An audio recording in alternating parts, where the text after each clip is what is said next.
शमशाद खान साहब, क्या समझते हैं, पहले जब दुनिया को ये बावर करवाया था अफगान हुकूमत ने, जब उस वक्त हुकूमत के अंदर नहीं आए थे बतौर तालिबान के, अफगानिस्तान की सरजमीन जो है वो किसी के खिलाफ इस्तेमाल नहीं होने देंगे, किसी दूसरी रियासत के।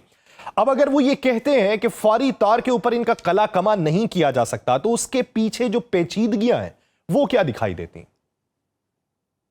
देखिए, हमें पूरी सिचुएशन को उसके असल पर्सपेक्टिव में समझने के लिए अपनी जरा तारीख पर नजर दौड़ाना होगी।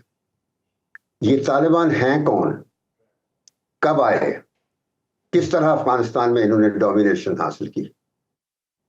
आपको याद होगा कि 79 में सोवियत यूनियन ने अफगानिस्तान पर हमला किया था और वो बुनियादी तौर उसके लिए अफगानिस्तान को वाटरलू के तौर पर तैयार अमेरिका कर रहा था कई सालों से।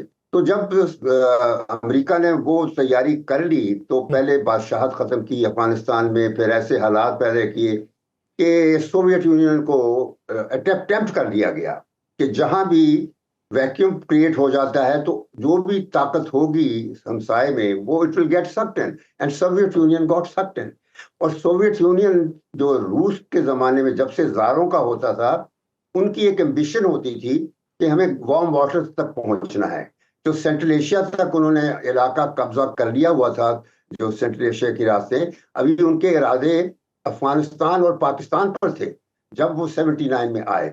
और उस वक्त इस खतरे का अंदाजा करते हुए जनरल जिया ने फैसला किया कि उनको रोकना होगा।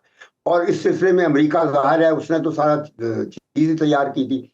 लेकिन ये जरूर है कि जियाउल हक ने ये लड़ाई लड़के एक तरीके से पाकिस्तान को आजाद रखा, वरना अगर सोवियत यूनियन कामयाब हो जाता तो आज सेंट्रल एशिया की 7वीं रिपब्लिक होता, 6ठी अफगानिस्तान होता, 7वीं ये रिपब्लिक होता। तो जियाउल हक ने पाकिस्तान को आजाद रखा। हम we were among the first two, Saudi Arab और पाकिस्तान और एक अमारात, गालबन 3 मुल्कों ने इनको रिकॉग्नाइज किया था। और मैं उस वक्त I was directly dealing with the Taliban. मैं आपको बताऊं, एक वक्त था दिसंबर 97 में, मैं मुल्ला उमर के पास गया था, 2.5 घंटे उसके पास में नेगोशिएट करके आया था अफगान इंटर अफगान डायलॉग के लिए।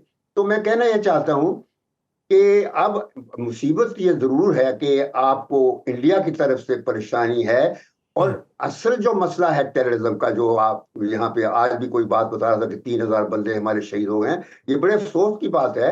यकीनन ये शहीद बंदे होने का तो जाहिर है कि हम इंतकाम लेते हैं और लेना है। और ये इसकी वजह ये है कि पिछली 2 दहाइयों, क्या 4 दहाइयों से पाकिस्तान में गवर्नेंस नहीं है। मेरा चूंकि यूनाइटेड नेशंस में टेररिज्म पे बहुत स्टडीज में का हिस्सा मैं रहा हूं, जब उसको एग्जामिन करते थे क्यों पैदा होता है, कैसे टेररिस्ट आते हैं, और आया कि फ्रीडम स्ट्रगल टेररिज्म है, ये सब बातें मैं डील करता रहा हूं। तो उस वक्त से अब तक एक चीज कंक्लूजन है जो ग्लोबल सतह पर एक्नॉलेज हुआ है कि जहां कहीं भी गवर्नेंस नहीं होगी, जिस मुल्क में हुक्मरान ना जो है ना वो इलिटरेट होंगे या नाकारा होंगे या जालिम होंगे, इंसाफ नहीं करेंगे, वहां पर डिस्पेयर और डिस्पोंडेंसी के नतीजे में टेररिज्म इनएविटेबल है। तो हमारे यहाँ जो खास तौर पे बिलखसूस ये 2 फैमिलियों का जो जिन्होंने मुल्क आया हुआ है पिछले 20-30 सालों से, इन्होंने कोई गवर्नेंस है ही नहीं। हालांकि 2014 में एक बड़ा अच्छा नेशनल सिक्योरिटी प्लान बना था 20 पॉइंट्स वाला, और वो फौज ने 2 पॉइंट्स पहले पर फौरी अमल कर दिया था, क्योंकि ये सिविलियन अदालतें और ना सियासतदान वो टेररिस्टों को सजा नहीं दे सकते थे, डरते थे।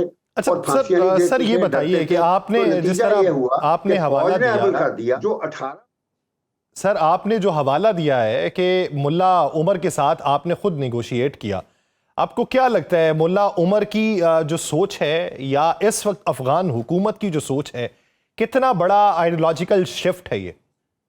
देखिए, कोई शिफ्ट नहीं है। ये जो अफगान हैं, मुल्ला उमर भी उस वक्त उसने अमेरिका के साथ ठान ली थी जब अमेरिका कहता था कि मुझे उसामा बिन लादेन दो। उसने कहा था कि आप हमें सबूत दे दो। उसने क्या किया है, वो हमारा मेहमान है, हम नहीं देंगे। तो बहुत प्रेशर था, सऊदी भी आया, प्रिंस आया, उसने भी लड़ाई की मुल्ला उमर से, लेकिन उन्होंने कभी कॉम्प्रोमाइज नहीं किया। मुल्क की हालत बेशक खराब हो गई, उन्होंने वो चीज कभी सोची नहीं है। उनके जो पख्तूनों के पख्तून कल्चर है ना, वो ऐसा है, बहुत रिजिड है, उस पर वो कॉम्प्रोमाइज कभी नहीं करते। अब तो आप कह रहे हैं कि मुल्ला उमर तो अब चला गया है, अब जो उसका बेटा ही है कोई, जो अब इनका लीडर है। मैं ये कह रहा हूं कि हमारे लिए ये बहुत बेहतर था, क्योंकि जिम्मेदारी हम पे इस वजह से आती है कि we are the major country in the region. इस वक्त इस पूरे खत्ते में आपने देख लिया जिस तरह हमने इंडिया को मारा, और वैसे भी चीन हमें साथ है, रशिया हमें अहमियत देता है, अमेरिका में देता है। तो हमें अपनी पोजीशन को ख्याल रखते हुए, सर आपकी मौजूदगी का फायदा उठाते हुए एक आखिरी सवाल, कुलीग ऑफ माइन, उसको मैंने उस कॉन्फ्रेंस में इन्वॉल्व रखा था। मतलब है कि लोग इस्तेमाल नहीं करते, जहां नीयत नहीं होगी वहां ये चीजें होंगी। ठीक। बदकिस्मती। सर एक आखिरी सवाल, डोनाल्ड ट्रंप का ये कहना है कि अब्राहम अकॉर्ड जो है उसके अंदर मुस्तकबिल करीब के अंदर सऊदी अरब शामिल हो जाएगा, एक ऐसे वक्त में कि जब ट्रंप के खिलाफ खुद मुजाहरे जारी हैं 50 रियासतों के अंदर, और जो जंगबंदी हुई या मुआहिदा हुआ गजा में अमन के हवाले से, उस पर अभी भी इबहाम है और सवालात उठ रहे हैं, जिसमें मनसूबाबंदी और अमन के मुआहिदे की खिलाफ वर्जी के इल्ज़ामात लगाए जा रहे हैं। तो आपको ये लगता है कि ट्रंप का जो बयान है वो पाया तकमील तक पहुंच जाएगा? मैं उसके बयान को कोई अहमियत नहीं देता। ट्रंप के जो पहली टर्म थी उसमें आकर पूरी इस खत्ते में, मिडिल ईस्ट में सारी सिचुएशन को सैबोटाज किया। पहले सबसे आके पहला काम 2017 में इसने, 18 में, 16 में आया था, 17 में इसने ईरान के साथ न्यूक्लियर जो डील हुआ था सलामती कौंसिल के 6 मेंबर्स का प्लस जर्मनी का, तो वो अमेरिका के कहने पे हुआ था, और 9 साल लगे थे उस डील को फाइनलाइज करने में। जुलाई 2015 में साइन हुआ। इसने आते ही नेतन्याहू की ख्वाहिश पर उसको खत्म कर दिया।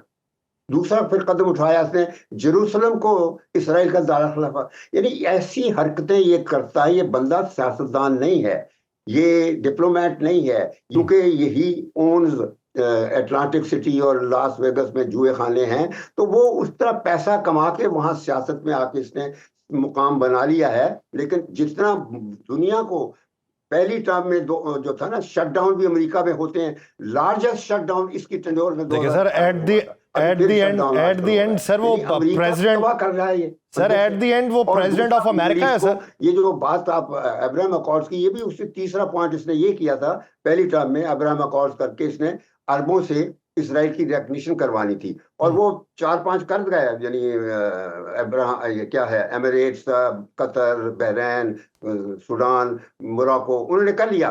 सऊदी अरब बैक्ड आउट। उन्होंने, मैंने माना था, वो उन्होंने बैकआउट कर दिया कि जब तक बड़े इस्लामी मुल्क नहीं करेंगे हम नहीं करेंगे।